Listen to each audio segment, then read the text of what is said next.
हरे कृष्णा। सभी भक्तों का स्वागत है आज की भगवत गीता क्लास में। तो हम पहले मंगलाचरण करते हैं।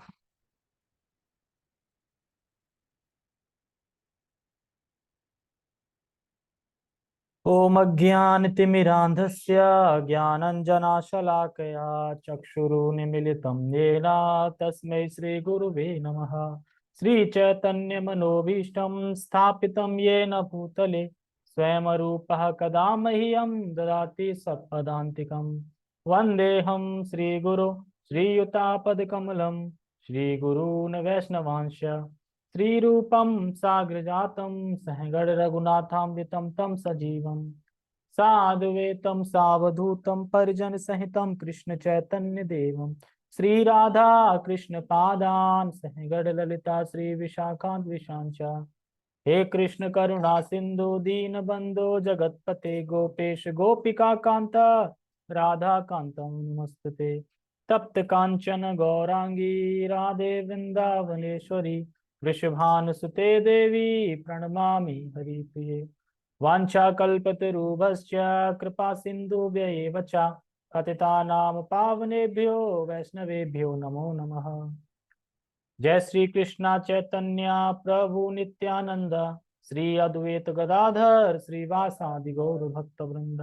हरे कृष्णा कृष्णा कृष्णा हरे हरे हरे राम राम राम हरे हरे। रामाय रामभद्राय रामचंद्राय वेदसे रघुनाथाय नाथाय सीताया पते नमः। नमो विष्णुपादाय कृष्णपृष्ठाय भूतले श्रीमते भक्तिवेदांत स्वामिनि इति नामिने। नमस्ते सारस्वते देवे गौरवाणी प्रचारिणे निर्विशेष शून्यवादी पश्चात देश तारिणे। ये तो इससे आ रहा है, इसके लिए लाइट चाहिए मुझे खाली। कोई नहीं, ठीक है। ओके, हरे कृष्णा। सभी को आवाज ठीक से आ रही है क्योंकि मोबाइल से कनेक्ट है आज।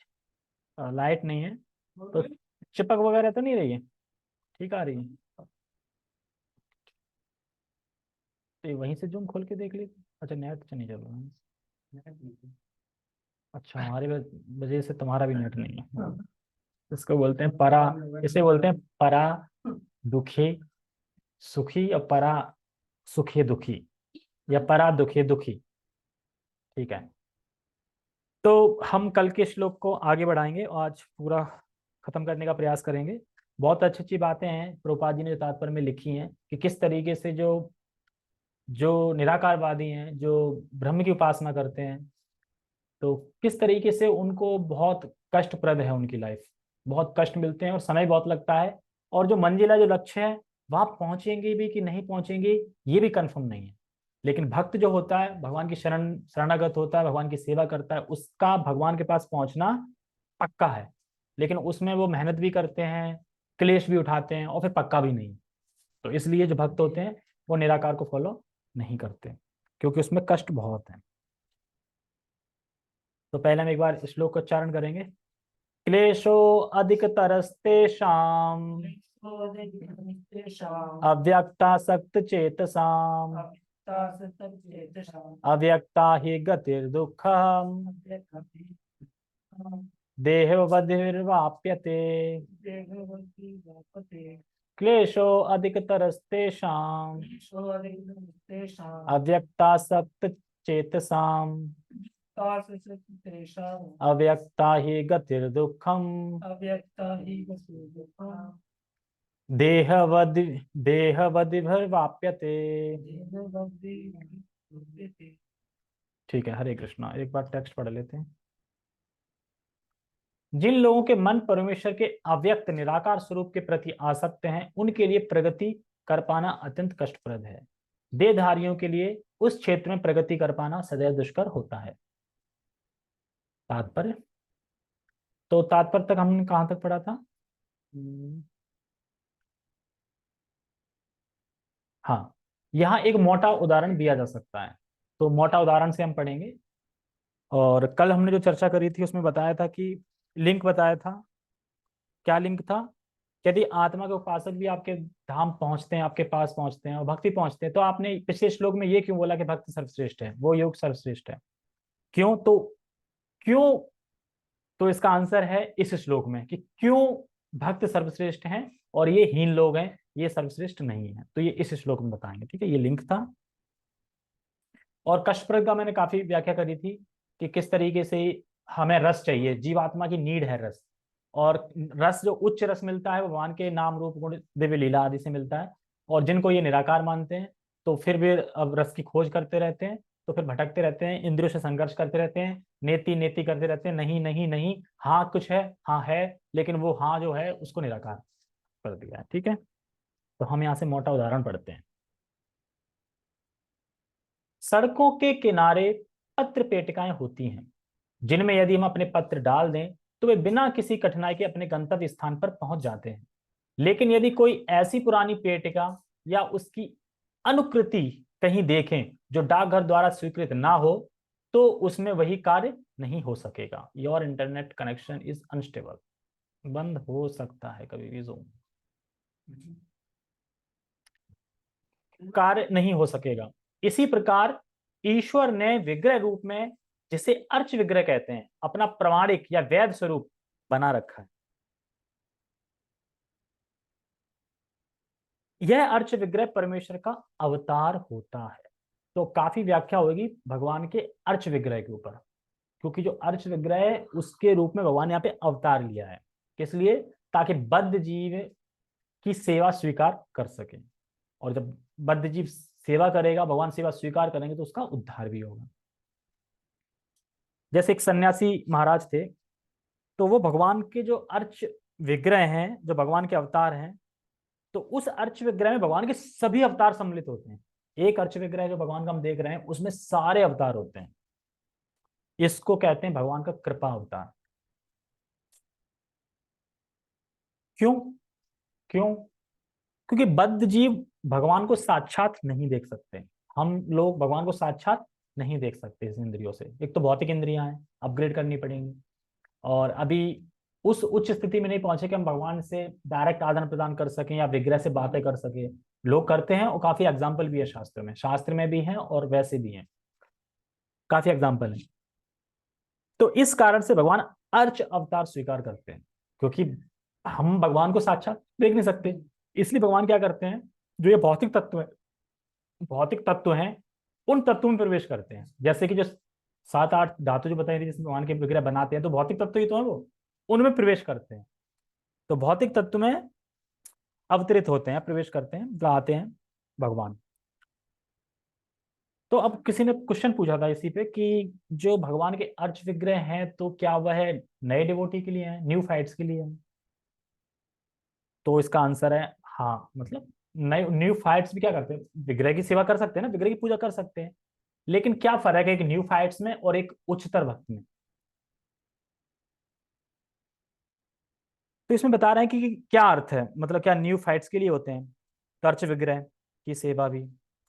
तो नए भक्त के लिए भी सेवा होती है, लेकिन उस फर्क इतना आता है कि जो नया भक्त सेवा कर रहा है वो सिर्फ विग्रह मान के सेवा कर रहा है, और जो उच्चतर भक्त सेवा कर रहा है वो भगवान मान के करता है कि स्वयं भगवान है। इतना डिफरेंट होता है दोनों में। यानी वो साक्षात देख रहे होते हैं कि भगवान स्वयं है और मैं उनकी सेवा कर रहा हूँ, और वो विग्रह देख रहा है भी, हाँ विग्रह है, उन्हें सेवा कर रहा हूँ। ठीक है, न्यू फाइट्स मतलब न्यू डिवोटी जो भक्ति में आए हैं। तो जो नया डिवोटी है वह विग्रह सेवा करता है, जो उच्चतम डिवोटी है, उच्चतम सर्व उच्चतम भक्त है, वह सेवा करता है। जैसे एग्जाम्पल, साक्षात अनुभव अनुभव किया है कृष्ण का, जो अपने श्रीपाद भक्ति सिद्धांत सरस्वती ठाकुर, प्रभुपाद जी के गुरु है ना ठाकुर, ये इनको दिखाई पड़ता था, साक्षात दिखाई पड़ता था कि कृष्ण कैसे खा रहे हैं। अब सोचो, मतलब कि जब कृष्ण को भोग लगाया विग्रह को, तो वो देख रहे हैं कि कैसे खा रहे हैं। ये दिखाई पड़ता था सरस्वती ठाकुर, भक्ति सिद्धांत सरस्वती ठाकुर को, कि कृष्ण सेवा, कृष्ण कैसे खा रहे हैं, ये दिखाई पड़ता था। और भी एग्जाम्पल, जैसे मायापुर में, मायापुर में क्या हुआ था, जब मायापुर में एक बार बाढ़ आ गई थी, तो वहां के जो भक्त थे वो नरसिंह भगवान की पूजा कर रहे थे, मतलब आरती कर रहे थे। और कैसे कर रहे थे, छाती तक पानी भरा हुआ था, और पूजा कर रहे हैं ऐसे करके। मतलब एक भक्त का समर्पण देखो, एक भक्त का विश्वास देखो भगवान के अर्च विग्रह में कि ये भगवान है साक्षात। और बाढ़ आ रखी है, और बाढ़, नदी तो है ही, और उस टाइम पे जब आई थी बाढ़ तब तो मतलब प्लेन टाइप का था वैसा। तो बता रहे हैं कि जब वो आरती कर रहे थे तो वहां पे एक मोटा सांप, कोबरा, चला आ रहा है ऐसे पानी में। अब क्योंकि उधर होते होंगे सांप, आप आ गए, बाढ़ आ गई तो सांप आ गया। सांप आ गया तो अब उस टाइम पे तुम कैसे करोगे आरती? अब भाई छोड़ छाड़ के भाग जाओगे, बाद में देखी जाएगी, लेकिन भक्त बाहर से तो भक्त उत्साह से कर रहे हैं, और वो सांप आया और नरसिंह भगवान की ऐसे फेरी लगा के और भाग गए, चला गया। तो हमें से क्या समझना चाहिए कि विश्वास के संग भक्त लगा रहा सेवा में। क्यों? क्योंकि ये भगवान है साक्षात। अगर मूर्ति मानते तो लगा रहते हैं, अरे अपनी जान बचाओ, ये तो मूर्ति है। अब देख रहे हैं भगवान है तो भगवान तो रक्षा करेंगे करेंगे, मैं भगवान की सेवा कर रहा हूँ, और सेवा करते हुए सांप खा भी ले, मैं मर भी जाऊं तो भी भगवान की प्राप्ति होगी, और नहीं तो भगवान पे भरोसा है ही। तो इसी को बोलते हैं जो अनुकूल नहीं, कि सर्वधर्म प्रतिजय जो मामेकम शरणम व्रज श्लोक है, उसमें मतलब ना कि कैसे भगवान को समर्पित करना है अपने आप को। तो छह चीजें ना, छह चीजें बताया कि निर्भय होना, मतलब कि हमें यह सदैव स्मरण होना चाहिए कि भगवान मेरी रक्षा करेंगे। कभी डरना नहीं चाहिए, जैसे मान लो जॉब चली गई या कभी पैसे की प्रॉब्लम आ गई, तो ये टेंशन नहीं लेनी चाहिए कि आगे कैसे चलेगा। हमें ये विश्वास होना चाहिए कि कृष्ण है और मेरी रक्षा करेंगे। ये भरोसा होना बहुत बड़ी मुश्किल है, हर किसी को नहीं हो जाता भरोसा। नया तो जॉब चली गई, एक महीना नहीं लगी ना, दूसरे महीना में तो याद आने लगेगा, अरे यार कैसे खाएंगे कैसे रहेंगे, आ जाती है ना टेंशन। वही। और जैसे एक जन्निवास प्रभु थे, तो एक महाराज थे, तो वो भगवान के दर्शन करने आए होंगे, खड़े होंगे विग्रह के सामने, और कुछ देर बाद चले गए वो। तो जन्निवास प्रभु ने नोटिस किया कि भगवान को जो कदम का फूल होता है ना, कदम का फूल अर्पित है मतलब वहां पे। तो कह रहे सीजन तो है नहीं कदम फूल का, और कदम फूल यहाँ पूरे उसमें एरिया मिलेगा भी नहीं, ये आया कहाँ से? तो फिर जो महाराज थे उनके अनुचरों से पता चला कि महाराज बता रहे थे, हाँ मैं मन में भगवान को कदम का फूल अर्पित कर रहा, मन में। जो मन में कर रहे थे वो साक्षात दिख गया, आ गया। तो अब क्या विग्रह आदान प्रदान नहीं कर रहे हैं? तो इसीलिए कह रहे हैं भगवान आते हैं, अर्च विग्रह में अवतार लेते हैं, हम बद्ध जीवों को सेवा स्वीकार करने के लिए। ठीक है, और हमें खाली यही नहीं सोचना है कि ये सिर्फ हमें सेवा करनी, सेवा स्वीकार करने के लिए एक माध्यम है। वो स्वयं भगवान है, साक्षात भगवान है। ये नहीं सोचा कि विग्रह है हमने दे दी और उन्होंने खा लिया बस, साक्षात भगवान है। और ये फीलिंग कब आएगी? ये फीलिंग तभी आ पाएगी जब उस कोटि पे पहुंच जाएंगे तब। तो कहने का अर्थ है कि ऐसा नहीं है कि बस सेवा स्वीकार करने के लिए है, भगवान नहीं है, वो साक्षात भगवान है। सेवा करने के लिए स्वीकार, सेवा करने के लिए भगवान है नहीं, वह साक्षात भगवान है। जैसे कि इसलिए जो भक्त है वह बहुत श्रद्धा से भगवान की सेवा करता है, श्रद्धा होती है अंदर से कि हाँ ये भगवान ही है। जैसे कि जो असुर लोग हैं, जब भगवान आते हैं तो क्या कहते हैं भगवान को? अरे ये तो मनुष्य है, बोलते हैं ना, असुर लोग मनुष्य ही बोलते हैं कि साधारण सामान्य मनुष्य है। तो सोचो वो अर्च विग्रह को कहाँ से भगवान मान लेंगे? जब वो भगवान साक्षात आ गए तब उनको मनुष्य बोल रहे हैं। तो अर्च विग्रह को कहाँ मान लेंगे? तो मूर्ति मानेंगे। जैसे एक एग्जाम्पल और है, गौरीदास पंडित।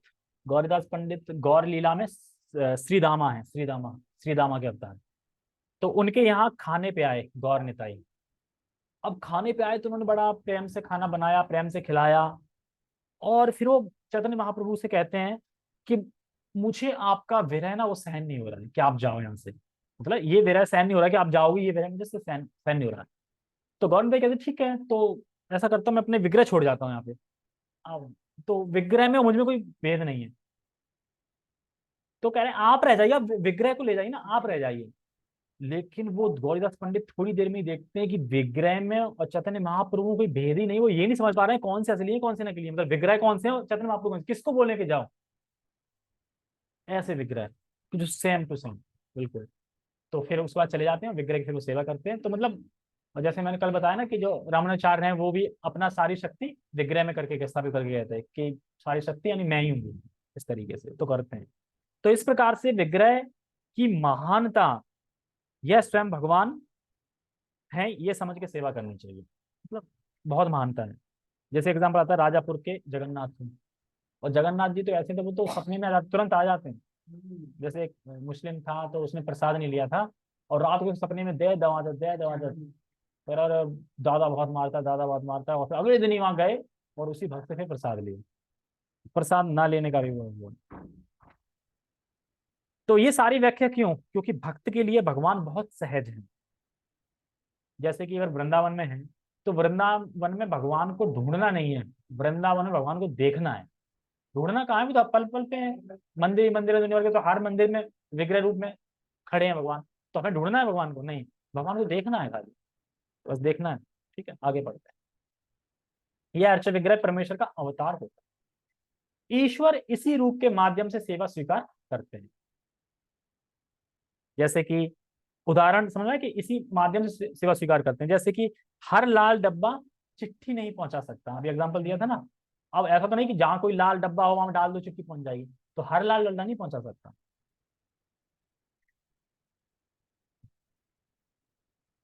भगवान सर्वशक्तिमान है, अतः वे अर्च विग्रह रूपी अपने अवतार से भक्त की सेवाएं स्वीकार कर सकते हैं, जिससे बद्ध जीवन वाले मनुष्य को सुविधा हो।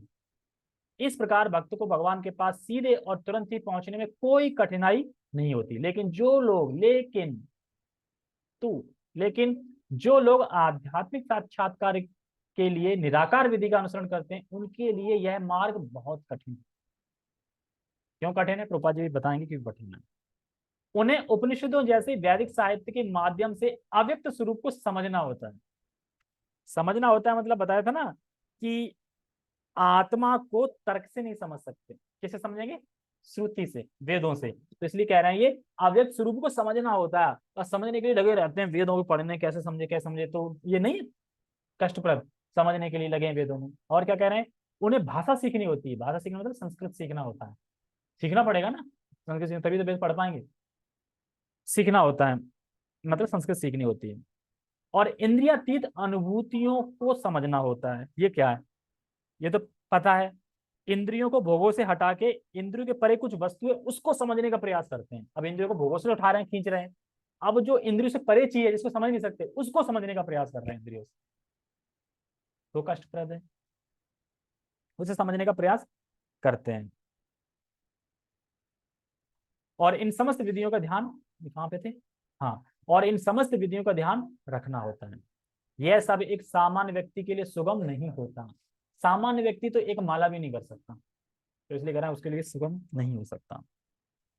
कृष्ण भावनामृत में भक्ति रत मनुष्य मात्र गुरु के पथ प्रदर्शन द्वारा, मात्र अर्च विग्रह के नियमित नमस्कार द्वारा, मात्र भगवान की महिमा के श्रवण द्वारा तथा मात्र भगवान पर चढ़ाए गए उच्छिष्ट भोजन को खाने से भगवान को सरलता से समझ लेता है। लेकिन जो भक्त है, मात्र मात्र मात्र मतलब सिर्फ मात्र भगवान की महिमा का श्रवण कर लिया, मात्र भगवान का उच्छिष्ट भोजन खा लिया, इनसे ही भगवान को समझ लेता है। और वो लोग लगे हैं श्रुतियों में, इसमें वेदों में ढूंढ रहे हैं।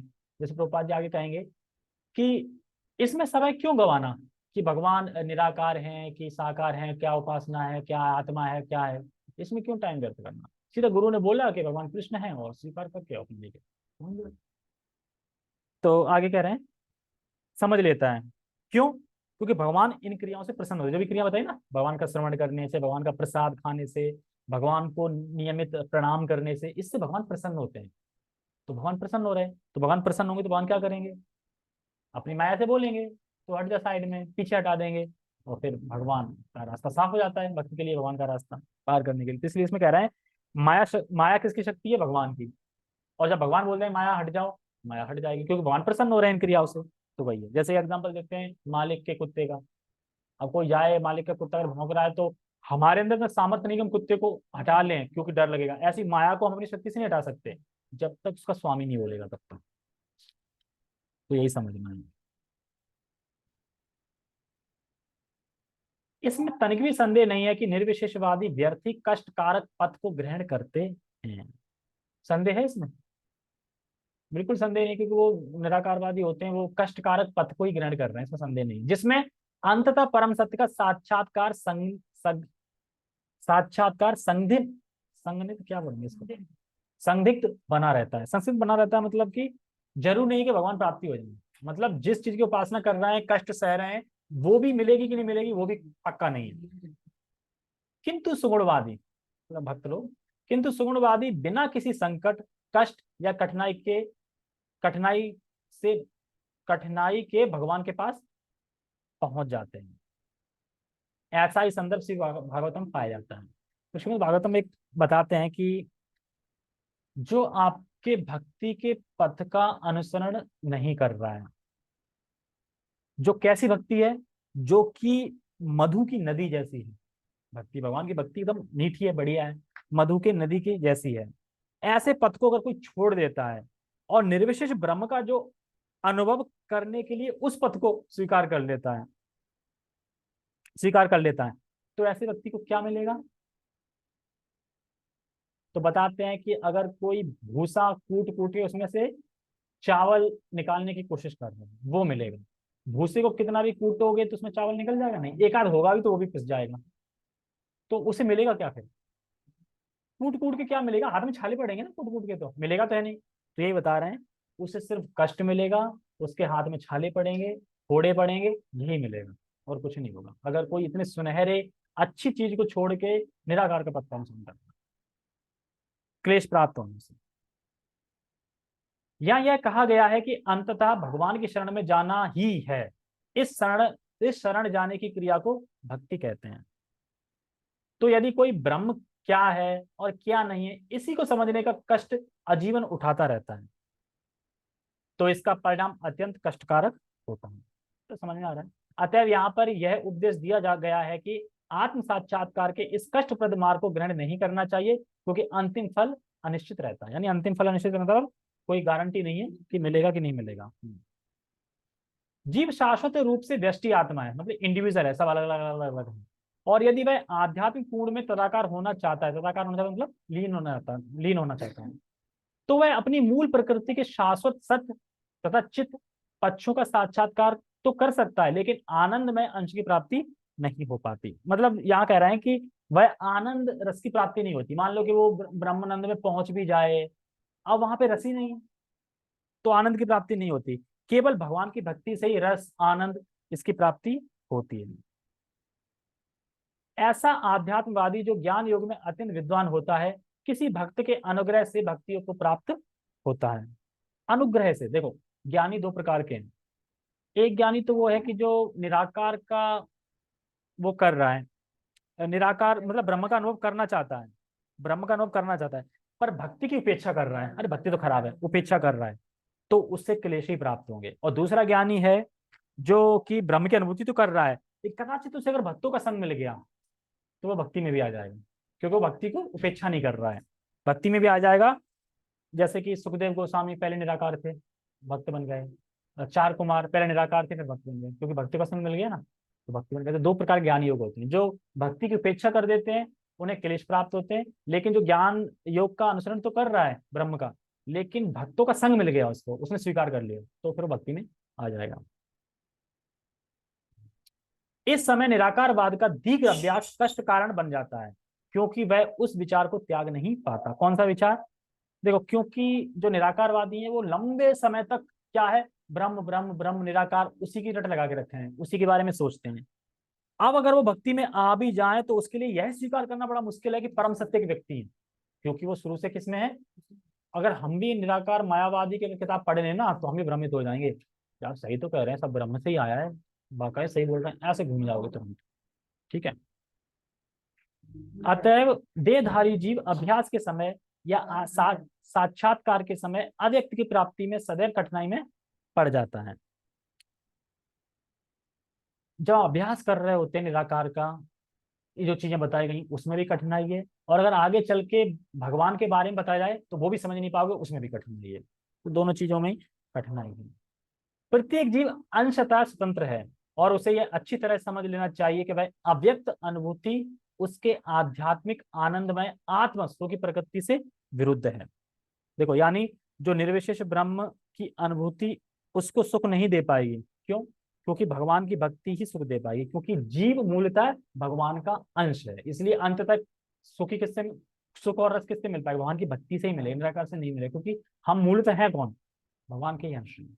इसलिए मनुष्य को चाहिए कि इस विधि को ना अपनाए। तो हम गाइड कर रहे हैं मनुष्य के लिए इस विधि को ना अपनाए, तो कष्टकारक है विधि, और मिलेंगे भी कि नहीं मिलेंगे भी पक्का नहीं है। प्रत्येक जीव के लिए कृष्ण चेतना की विधि श्रेष्ठ मार्ग है, जिसमें भक्ति में पूरी तरह व्यस्त रहना है, मन से, कर्म से, वचन से, सबसे। यदि कोई भक्ति की उपेक्षा करना चाहता है तो नास्तिक होने का संकट रहता है। संकट रहता है मतलब अगर भक्ति को कोई छोड़ देता है तो प्राय फिर वो नास्तिक हो जाता है, क्योंकि भक्ति को छोड़ेगा मतलब यानी कोई नहीं है, सब बेकार है, ये वो कोई भगवान बन नहीं है। और जो ब्रह्म के आसक्त होते हैं वो भी कई बार ऐसे होते हैं कि सब कुछ बराबर मानते हैं, देखो जी सब कुछ बराबर है, कहते हैं ना, राम कृष्ण सब बराबर है।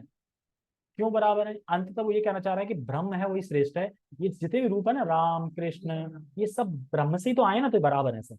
अल्टीमेट तो ब्रह्म है। तो वो सब रूपों के प्रति अपराध करता है। अतएव अव्यक्त विषयक एकाग्रता की विधि को जो इंद्रियों की पहुंच के परे है, जैसा कि इस श्लोक में पहले कहा जा चुका है, इस योग में प्रोत्साहन नहीं मिलना चाहिए। भगवान कृष्ण ने इसका उपदेश नहीं दिया। अब जब भगवान ने इसका उपदेश नहीं दिया तो हम काय को ग्रहण करें फिर इस उपदेश को? भगवान ने इसका उपदेश दिया ही नहीं तो ग्रहण क्यों करें? तो हमें ग्रहण नहीं करना है, स्वीकार नहीं करना है, जिस नहीं बनना है। ठीक है। तो आज हमने समझा कि किस तरीके से निराकारवादी जो होते हैं उनका जीवन कष्टप्रद होता है, और मंजिल मिलेगी भी कि नहीं मिलेगी इसकी भी कोई गारंटी नहीं है। और भक्त है कि सुगमता से भगवान को सहज ही प्राप्त कर लेता है भक्ति के लिए। जो सही से टिक गए अड़ गए वो पहुंचते हैं, लेकिन पक्का नहीं है। हाँ, भक्त की पतन भी हो जाए तब भी पहुंच जाएगा, क्योंकि वो भक्ति में है। भक्ति का है सर। ठीक है, तो कल हम सुनेंगे जो अनन्य भक्ति में लगा है। ये तो क्या निराकार की बात, अनन्य भक्ति में लगा है उसके लिए क्या सुविधाएं हैं, ये तो बता दी, इसमें ये दिक्कत है, ये दिक्कत है, भक्त के लिए क्या सुविधाएं हैं, कितनी आसानी से उनका उद्धार हो जाता है। ठीक है, तो वो हम पढ़ेंगे मंडे। ठीक है, शनिवार को क्लास होगी नहीं, और संडे को भी नहीं होगी, क्योंकि संडे को सेवा है, यूथ फेस्टिवल है उसमें। ठीक है, ओके। संडे दिन में, कल दिन में देखो मैं भागवतम पढ़ूंगा, तो जिसकी इच्छा वो आ सकता है। हरे कृष्णा। जगत गुरु शिला प्रभुपाद की जय। श्रीमद् भगवद गीता की जय। निताय निताय गौर प्रेमानंदे। विशाल प्रभु तो सिक्योरिटी गार्ड के